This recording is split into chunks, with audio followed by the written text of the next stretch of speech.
جس میں اس کا دوسرا نام اس میں عام بھی ہے، جس میں عام شخص، جگہ، چیز کے لیے استعمال ہوتا ہے۔ اب 39واں سوال ہے کہ شاہین کل دہلی روانہ ہوگی۔ اس میں شاہین کیا ہے؟ تو یہ اس میں فاعل ہے، یعنی کام کرنے والی ہے، تو یہاں پر دہلی جانے والی کون ہے؟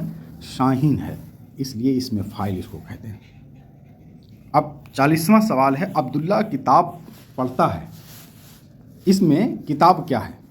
تو کام کا اثر جس پہ پڑتا ہے اس کو مفعول کہتے ہیں، اس لیے 40واں اور آخری سوال کا جواب آپشن اے ہے، مفعول، اس لیے آپشن اے اس کا صحیح جواب ہوگا۔